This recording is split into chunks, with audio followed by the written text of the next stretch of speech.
Bonjour et bienvenue dans cette capsule. Aujourd'hui, j'avais envie de parler d'amour. Quel sujet! Alors, l'amour, qu'est-ce que c'est?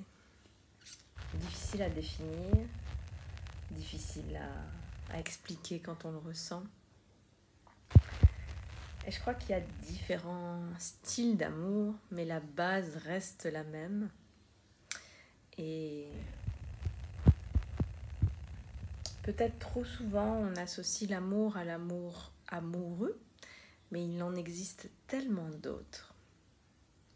Mais je crois qu'il faut revenir à la base de l'amour inconditionnel, c'est-à-dire sans condition, sans aucune attente.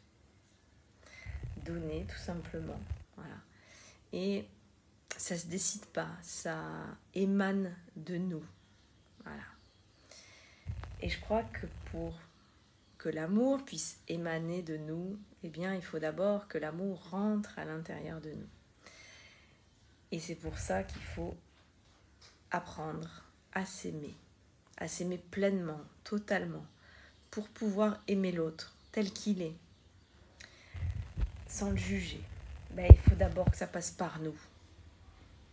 Voilà, qu'on puisse remplir cette cruche. Non, cette cruche, c'est pas on va dire cette carafe. C'est très bien la carafe. Cette carafe qui est à l'intérieur de nous, qu'on la remplisse d'amour pour que quand elle déborde, eh bien, elle puisse inonder les autres d'amour. Voilà. Mais si notre carafe, elle est vide, comment on peut émaner l'amour?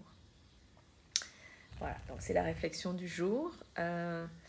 Parfois, on a l'impression de donner de l'amour, mais en fait, c'est un échange énergétique que l'on souhaite et on donne pour recevoir, pour pouvoir remplir notre carafe. Ce qui est assez fou, hein, mais tout ça, c'est inconscient. Les deux choses dont on a le plus besoin dans la vie, c'est l'amour et la paix. Et c'est ce qu'on cherche tout le temps, tout le temps, tout le temps, partout. Sauf qu'on ne cherche pas là où il faut. L'amour et la paix sont à l'intérieur de nous. Et nous, on les cherche à l'extérieur. Voilà. Mais on ne nous a jamais appris parce qu'ils ne savaient pas. Donc c'est à nous d'apprendre maintenant à nous aimer, à nous remplir, donc d'amour, à aller chercher la paix à l'intérieur de nous par la méditation, par tout le travail de libération. Et l'amour, c'est apprendre à s'aimer chaque jour. Alors c'est un long travail, ça passe par plusieurs étapes. Il y en a qui sont plus ou moins faciles en fonction de qui on est. Écouter ses besoins, se choisir, savoir dire non. Qu'est-ce qu'il y a d'autre? Reconnaître ses qualités, ses talents et oser les montrer au monde.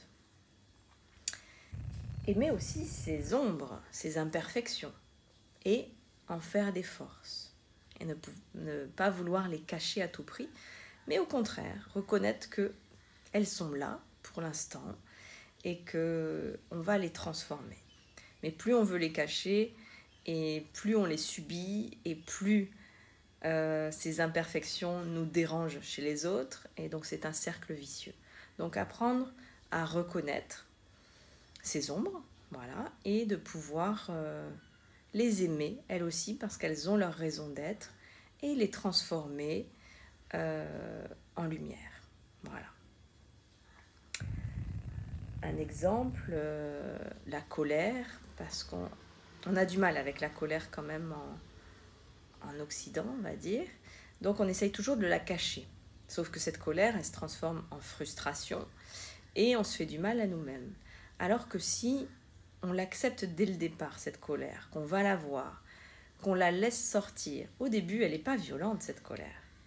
La colère est une énergie magnifique qui est là pour nous aider, pour nous dire attention, une de tes valeurs n'est pas respectée ou l'un de tes besoins n'est pas respecté. Donc il y a une énergie fabuleuse qui monte en nous. Si on sait l'écouter à ce moment-là, elle n'est pas du tout dangereuse, bien au contraire, elle est là pour nous aider, comme toutes les émotions d'ailleurs.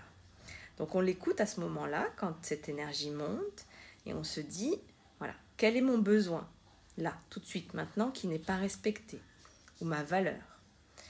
Et ben voilà, c'est oser dire non, oser exprimer ce qu'on a sur le cœur.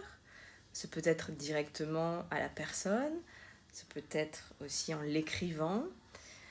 Mais voilà, faut que ça sorte. Parce que si on garde cette colère, eh bien elle s'amplifie et elle nous détruit de l'intérieur. Se transforme en frustration.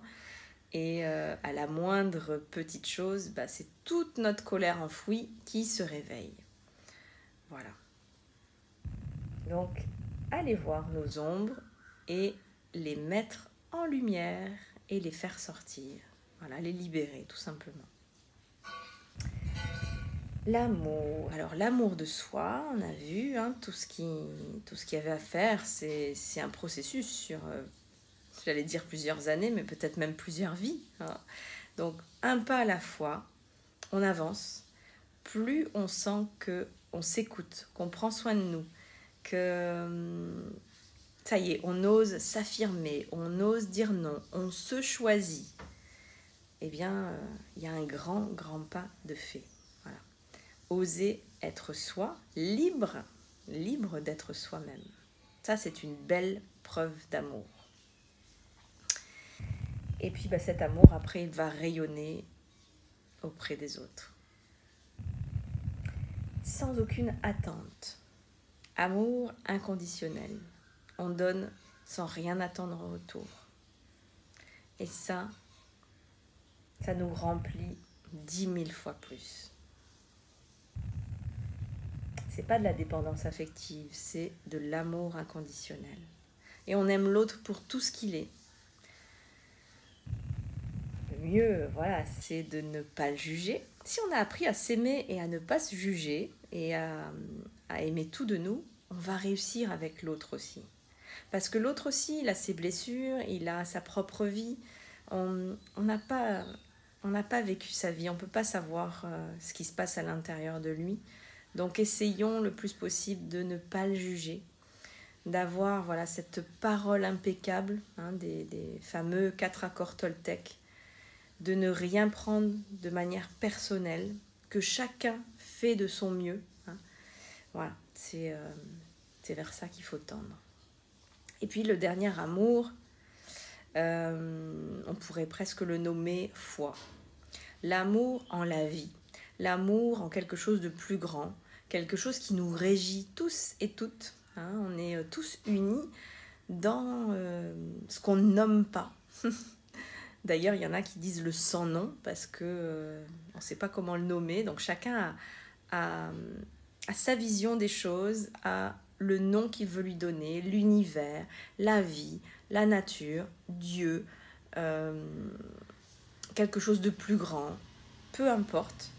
Mais voilà, soyons conscients qu'on est régi par cette force-là, cette énergie, qu'on vient tous de là, de cette source.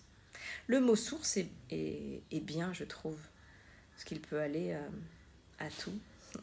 J'aime bien le mot source. Donc, aimons la source, reconnectons-nous à la source et à notre propre source, puisqu'on vient de la source, donc on est aussi la source. Et voilà. L'amour, une partie en tout cas de ce que j'avais envie de vous dire aujourd'hui. Donc aimez-vous, aimez les autres, aimez la vie, aimez la source. Je vous aime, je vous embrasse.